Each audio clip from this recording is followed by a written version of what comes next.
샬롬 유선생의 고속사 천국열차 유도수 목사님의 신구약 성경 파노라마를 낭독하는 시간입니다. 지금은 고린도후서 파노라마 12장입니다. 약한 데서 온전하여지는 하나님의 능력. 요절은 9절 내게 이르시기를 내 은혜가 너에게 족하도다. 이는 내 능력이 약한 데서 온전하여짐이라 하신지라. 이러므로 도리어 크게 기뻐함으로 나의 여러 약한 것들에 대하여 자랑하리니 이는 그리스도의 능력으로 내게 머물게 하려 함이라. 12장의 중심은 바울의 약한 것을 자랑하는 데 있습니다.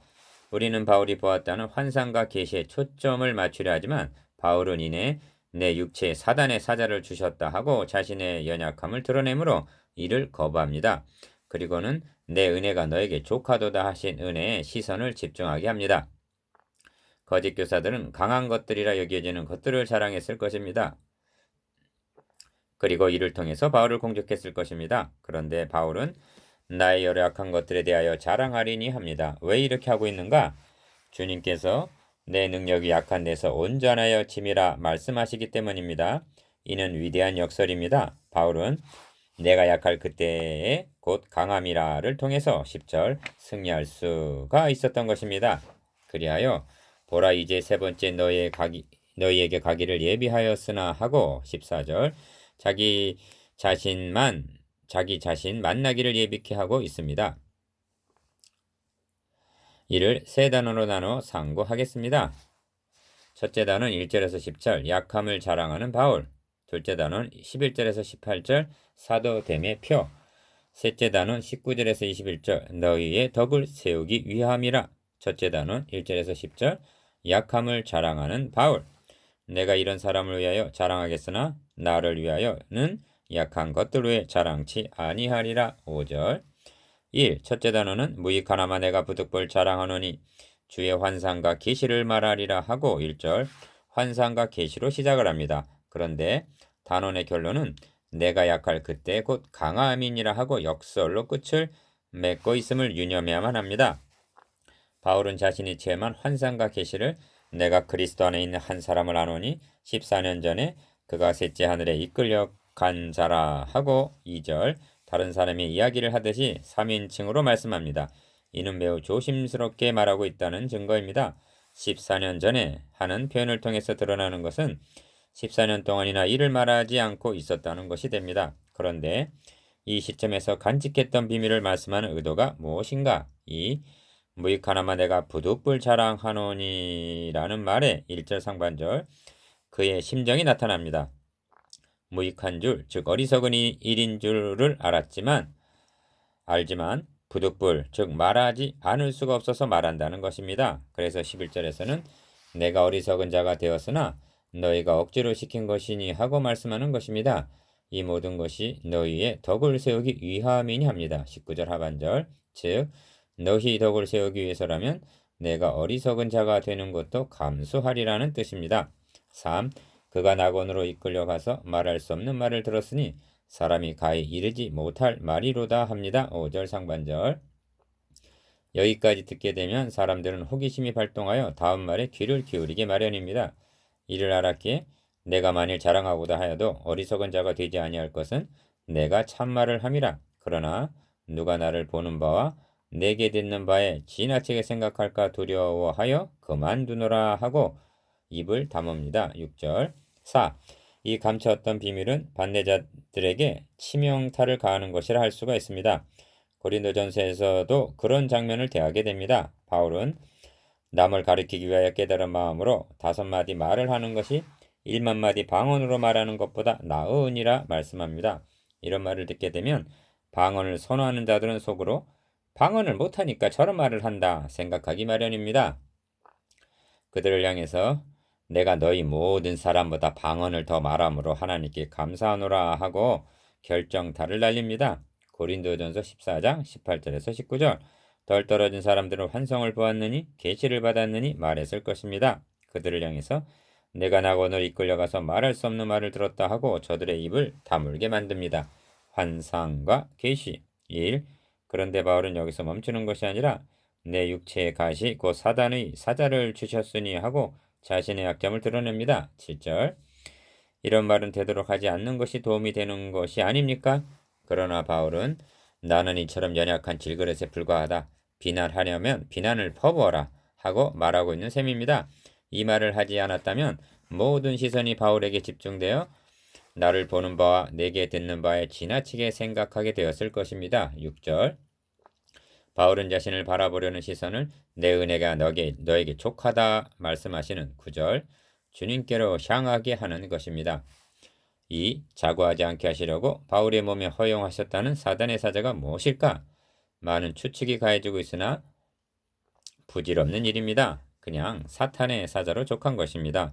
왜냐하면 이 사자는 바울에게 국한된 것도 아니요 또한 사탄의 사자는 각자에 따라 다양한 모양으로 나타나기 때문입니다. 바울이 낙원에 이끌려 가서 들었다는 말할 수 없는 말도 그대로 둔 것이 신비스럽고 여운이 있어서 좋은 것입니다. 바울은 사탄의 사자, 이것이 내게서 떠나기 위하여 내가 3번 주께 간구하였더니 합니다. 8절 그는 의외의 응답을 듣게 됩니다. 3. 내게 이르시기를 내 은혜가 너에게 족하도다 하십니다. 9절 상반절 얼마나 족한 말씀인가? 우리에게 베푸신 은혜는 얼마나 족한 은혜인가? 이를 모르고 구하고 있었다니 여기 원리가 있습니다. 그것은 이는 내 능력이 약한 데서 온전하여 짐이라는 말씀입니다. 9절 중반절 이 말씀은 우리의 철없음을 부끄럽게 합니다. 그래서 마음을 숙연케 합니다. 왜냐하면 우리는 약해지려 하기보다는 강해지려 안간힘을 썼고 초능력의 사람이 되려고 자고했기 때문입니다. 내 능력이 약한 데서 온전하여진다는 은혜의 원리를 망각하고 있었던 것입니다. 강한 자를 강하게 하시는 것은 은혜를 은혜되지 못하게 하는 일임을 모르고 있었던 것입니다. 이는 나를 내세우려는 교만이 내 속에 도사리고 있다는 증거이기도 합니다. 4. 이러므로 도리어 크게 기뻐함으로 나의 여러 약한 것들에 대하여 자랑하리니 합니다. 9절 중반절 사람들은 강한 것은 자랑하고 약점은 숨기려 합니다. 누군가 약점을 건드리면 참지를 못합니다. 그런데 도리어 크게 기뻐함으로 나의 여러 약한 것들에 대하여 자랑하리니 하는 이 사람은 도대체 어떤 사람이란 말인가? 이는 우리로 자기를 의뢰하지 말고 오직 죽은 자를 다시 살리시는 하나님만 의지하게 하심이라는 1장 9절 연단을 받은 사람입니다. 자신이 질그릇 조각 중 한 조각 같은 자임을 아는 사람 4장 7절 이사야 45장 9절 그리하여 부서지고 깨어진 사람입니다. 그러므로 이는 그리스도의 능력으로 내게 머물게 하려 함이라 합니다. 9절 하반절 5. 바울은 이렇게 말씀하고 있는 셈입니다. 가시와 능력이 떠나는 편보다는 가시와 함께 그리스도의 능력으로 내게 머물게 하는 이 편을 택했노라.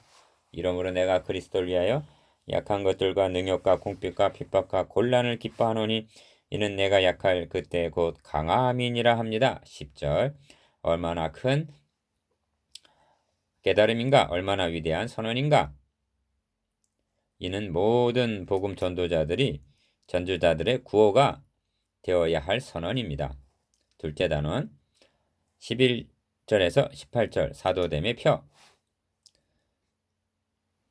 사도의 표된 것은 내가 너희 가운데서 모든 참음과 표적과 기사와 능력을 행한 것이라. 12절 둘째 단원의 중심점은 사도됨의 표에 있습니다. 바울은 다시 한번 내가 아무것도 아니나 지극히 큰 사도들보다 조금 더 부족하지 아니하니라 합니다. 11절 이 말은 자신을 내세우는 것이 결코 아닙니다. 나의 나 된 것은 하나님의 은혜로 된 것이니 내가 모든 사도보다 더 많이 수고하였으나 내가 아니요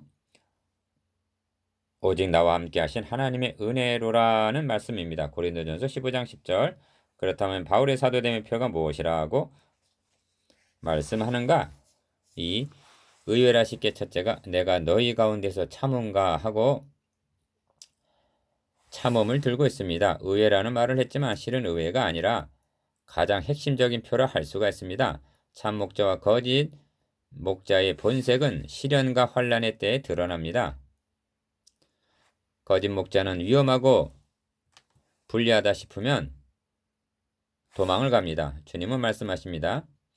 삭구는 목자도 아니요 양도 자기 양이 아니라 이리가 오는 것을 보면 양을 버리고 달아나나니. 요한복음 10장 12절 목회에 있어서 인내는 승패를 좌우합니다. 우리가 선을 행하되 낙심하지 말지니 피고 하지 아니하면 때가 이름에 거두리라 합니다. 갈라디아서 6장 9절. 그러므로 형제들아 주의 강림하시까지 길이 참으라. 보라 농부가 땅에서 나는 귀한 열매를 바라고 길이 참아 이른 비와 늦은 비를 기다리나니 너희도 길이 참고 마음을 굳게 하라 합니다. 야고보서 5장 7절에서 8절. 3. 참을 수 있는 원동력이 어디서 오는가? 다시 말하면 참는 자와 참지 못하는 자의 차이가 무엇인가? 그것은 언약에 대한 믿음입니다. 수건이 마음에서 벗어진 복음의 능력입니다. 그리스도에 대한 사랑입니다. 바울은 사랑장에서 첫 마디가 사랑은 오래 참고 합니다. 그리고 모든 것을 참으면 모든 것을 믿으며 모든 것을 견디느니라 합니다. 복음을 믿기에 그 복음을 주신 주님을 사랑하기 때문에 참을 수가 있는 것입니다. 첫째 사도의 표 참음 1. 그러면 바울의 참음이 어떻게 나타났는가? 11장 23절에서 27절까지 해서 열관 고난들 옥에 갇히기도 더 많이 하고 매도 수없이 맞고 여러 번 죽을 뻔하였으니 40에 하나 감암매를 5번 맞았으며 3번 태장에 맞고 1번 돌에 맞고 3번 파선하는데 일주야를 기품에서 지냈으며 등을 참음이 없이 감당할 수가 있었단 말인가? 이는 다음으로 들고 있는 표적과 기사와 능력으로 극복할 수 있는 것도 아닙니다. 오직 참음입니다. 오직 믿음입니다. 오직 사랑입니다. 2. 또한 바울의 참음은 니은 폐를 끼치지 아니했다. 13절에서 14절 즉 작업 선교로 드러납니다. 바울은 고린도 전서에서 이 권을 쓰지 아니하고 범사에 참는 것은 그리스도의 복음에 아무 장애가 없게 하려 함이로라 했습니다. 고린도전서 9장 12절. 이는 작은 일 같지만 큰 일입니다. 오늘의 목회자들이 바울처럼 작은 목회를 해야 한다면 몇 사람이나 참고 견딜 수 있을까 생각하게 합니다. 바울의 참음은 한 걸음 더 나아갑니다. 내가 너희 영혼을 위하여 크게 기뻐함으로 재물을 허비하고 또 자신까지 허비하리니 합니다. 15절. 부끄러운 말을 해야 하겠습니다. 한국교회가 개혁이 되어야 한다고 이구동성으로 말합니다. 교회 개혁은 말씀 개혁으로부터 일어나는 것입니다. 이는 구호로 되는 것이 아니라 실천적이어야 합니다. 방법 중 하나가 봉투 안 주고 안 받기 운동을 펼치는 일입니다. 복음을 팔아먹듯이 하지 말자는 것입니다. 이 한 가지만이라도 실천에 옮긴다면 말씀 개혁은 일어날 것이요 참으로 복음을 사랑하는 자와 아닌 자가 드러나게 될 것입니다. 3. 둘째로 표적과 기사와 능력을 행한 것이라 합니다. 12절 하반절. 이런 말을 대하면 곧장 기사 이적을 생각합니다. 바울 사도의 사역에는 사도행전에서 보는 바대로 표적 기사 능력이 수반된 것이 사실입니다. 그렇다 해도 바울이 사도의 표로 능력을 꼽고 있는 것은 기사 이적만을 가리키는 것은 아닐 것입니다. 다른 사람들에게는 내가 사도가 아닐지라도 너희에게는 사도니 나의 사도됨을 주 안에서 인친 것이 너희라 한 고린도전서 9장 2절. 복음의 능력을 염두에 두고 한 말씀일 것입니다. 바울은 전도를 지혜의 권하는 말로 하지 아니하고 다만 성령의 나타남과 능력으로 하였다고 말씀합니다. 고린도전서 2장 4절. 그러므로 구속사에 있어서 최고의 능력은 중생의 능력임을 망각해서는 아니 됩니다. 바울은 이 능력을 그의 힘의 강력으로 역사하심을 따라 믿는 우리에게 베푸신 능력의 지극히 크심이라고 표현하고 있습니다. 에베소서 1장 19절. 그렇다면 여러분, 복음을 사랑하는 여러분은 최고 최대 능력을 가진 자입니다. 참음과 표적과 기사 능력. 1. 보라 이제 세 번째 너희에게 가기를 예비하였으나 합니다. 14절 상반절.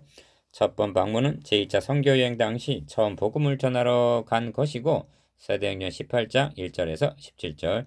제2차 방문은 내가 다시 근심으로 너희에게 나아가지 않기로 스스로 결단하였노니 한 2장 1절. 근심으로 나아간 방문일 것입니다. 이런 맥락에서 세 번째 방문은 고린도 교회를 보수하느냐 빼앗기느냐 하는 중요한 분기점이 된다 하겠습니다. 2. 너희에게 폐를 끼치지 아니하리라. 나의 구하는 것은 너희 재물이 아니요 오직 너희이니라 합니다. 14절 중반절. 지당한 말씀이요 하고 지나칠 것이 아니라 깊이 새겨보고 반성해야 할 말씀입니다. 오늘의 목회가 구하는 것은 너희가 아니라 오직 예배당이요 성장이니라가 아닌지 자문해 보야만 할 것입니다. 주님은 예배당 건물을 피로 값을 주고 사신 것이 아닙니다. 어린아이가 부모를 위하여 재물을 수축하는 것이 아니요 이에 부모가 어린아이를 위하여 하느니라 합니다. 14절 하반절. 바울의 눈에는 고린도 성도들이 복음으로써 내가 너희를 낳았음이라 한 고린도전서 4장 15절 사랑스러운 자녀 곧 주의 신부로만 보였던 것입니다. 3. 본단원을 마치기 전에 나의 목회자로서의 표는 과연 무엇인가를 생각하게 합니다. 참음이라고 말할 수 있는가? 자신까지 허비하고자 하는 희생인가? 부모가 어린아이를 위하여 하느니라 한 사랑인가? 그 외의 일은 고사하고 복음의 능력을 나타내고 있는가? 셋째 단원 19절에서 21절 나 너희의 덕을 세우기 위함이라. 이때까지 우리를 너희에게 변명하는 줄로 생각하는구나. 우리가 그리스도 안에서 하나님 앞에 말하노라. 사랑하는 자들아 이 모든 것은 너희의 덕을 세우기 위함이니라. 19절 1. 셋째 단원의 중심점은 이 모든 것이 너희의 덕을 세우기 위함이니라에 있습니다. 이 모든 것이란 이제까지 말한 어리석은 자기 자랑을 가리킵니다. 이렇게 한 것은 바울 자신의 체면이나 명예를 위해서가 아니라 전적으로 너희의 덕을 세우기 위함이라는 것입니다. 좀 더 구체적으로 말한다면 뱀이 그 관계로 이와를 미혹해 한 것 같이 고린도 성도들이 거짓 교사들의 미혹이 되어서 그리스도를 향한 진실함과 깨끗함에서 떠나 부패할까 두려워했기 때문이라는 것입니다. 11장 3절 2. 다시 말하면 저들은 바울의 사도됨을 지켜주지를 못하고 거짓 교사들에게 넘어갔지만 바울은 바보짓을 해서라도 저들을 거짓 사도들로부터 지켜주기 위해서라는 말씀입니다. 바울은 용어 하나에도 세심한 주의를 기울이고 있는 것을 보게 되는데 그 점이 너희의 덕을 세우기 위함이라는 표현에 나타납니다. 바울은 너희 믿음을 세우기 위함이라 말씀하고 있지 아니합니다. 왜냐하면 믿음은 오직 복음을 통해서만 세워지기 때문입니다. 간증, 예화를 통해서 세우려는 사람들이 있습니다. 그런 믿음은 사람의 지혜로 세워진 믿음은 될지라도 하나님의 능력에 의한 믿음은 아닌 것입니다. 고린도전서 2장 5절 3. 바울은 내가 갈 때에 합니다. 20절 상반절 바울 서신을 보면 내가 간다고 통과하는 그런 대목이 여러 번 나옵니다. 로마서 15장 29절, 고린도전서 16장 2절, 4절에서 5절, 고린도후서 13장 1절에서 2절, 빌립보서 2장 24절, 데살로니가전서 2장 18절, 디모데전서 3장 14절 등 빌레몬에게도 오네시모를 부탁하면서 오직 너는 나를 위하여 처소를 예비하라 합니다. 빌레몬서 1장 22절 이런 말씀을 대하게 되면 주님께서 내가 갈 때에 하시는 말씀으로 다가온다는 사실입니다. 바울은 그날에 일어날 수도 있는 두려워할 네 가지 상황에 대해서 말씀합니다. 첫째가 너희를 나의 원하는 것과 같이 보지 못하고 합니다. 바울이 저들을 원하는 것 같이 보지 못하게 될 상황이 벌어진다면 또 내가 너희에게 너의 원치 않는 것과 같이 보이게 될 것도 분명합니다. 20절 상반절 이는 미혹에 빠져 여전히 바울을 배척하는 무리가 있어서 징계하게 될 것을 두려워한다는 뜻입니다. 네 가지 두려움. 1. 둘째는 또 다툼과 시기와 분냄과 당짓는 것과 중상함과 수근수근하는 것과 거만함과 어지러운 것이 있을까 두려워하고 합니다. 20절 하반절 여기서 분명히 해두어야 할 점이 있습니다. 수건이 마음에서 벗어지지 아니한 어떤 자들은 분명 율법을 강조했을 것입니다. 그런데 고린도 교회의 형편은 어떠한가? 다툼, 시기, 분냄, 당짓는 것, 중상, 수근수근, 거만, 어지러움 상태로 혼란에 빠져 있다는 것입니다. 그 원인이 어디에 있는가? 그리스도를 향하는 진실함과 깨끗함에서 떠난 즉 복음을 상실했기 때문입니다. 이것이 한국교회의 양상이라면 화를 내시겠습니까? 셋째는 또 내가 다시 갈 때 내 하나님이 나를 너희 앞에서 낮추실까 두려워하고 합니다. 21절 상반절 무슨 뜻인가? 두 가지 면을 생각할 수 있습니다. 하나는 기어 성도들의 타락, 낮아짐이 곧 목회자의 부끄러움이라는 뜻이 있습니다. 다음은 니은 앞절과 연결하여 너희를 나의 원하는 것과 같이 보지 못하고 돌아올 경우를 생각하는 것이라 할 수가 있습니다. 이럴 경우 얼굴을 들지 못하고 돌아서게 될 것이 아닌가? 결국은 둘은 하나입니다. 3. 넷째는 또 내가 전에 죄를 지은 여러 사람의 그 행한 바 더러움과 음란함과 호색함을 회개치 아니함을 인하여 근심할까 두려워하노라 합니다. 21절 이 두려움은 파하게 될 것에 대한 두려움입니다. 목회자가 사랑하는 성도들을 징벌하고 심지어 출교 조치를 취해야 한다는 것은 사형 집행을 하는 것만큼이나 마음 아픈 일입니다. 바울의 두려움은 크게 신학적으로 타락하는 두려움과 윤리적으로 부패할까 하는 두 가지입니다. 이 두 가지는 동전 앞뒤와 같은 하나입니다. 복음을 상실하게 되면 윤리적으로도 부패하여진다는 사실을 교회 역사가 증명하고 있음을 명심해야만 합니다. 율법은 구원만을 주지 못한 것이 아니라 성화도 주지를 못했던 것입니다. 복음을 상실한 현대교회 윤리 수준은 어떠한가? 4. 이제 묵상해 보겠습니다. 기어 그리스도의 능력이 머물게 하기 위해서 가시를 감수할 수 있는지에 대해서. 니은 자신에게 목회자 성도됨의 표가 있는지에 대해서. 디귿 주님을 만나게 될 때 어떤 상황이 두려움이 될 수 있는지에 대해서.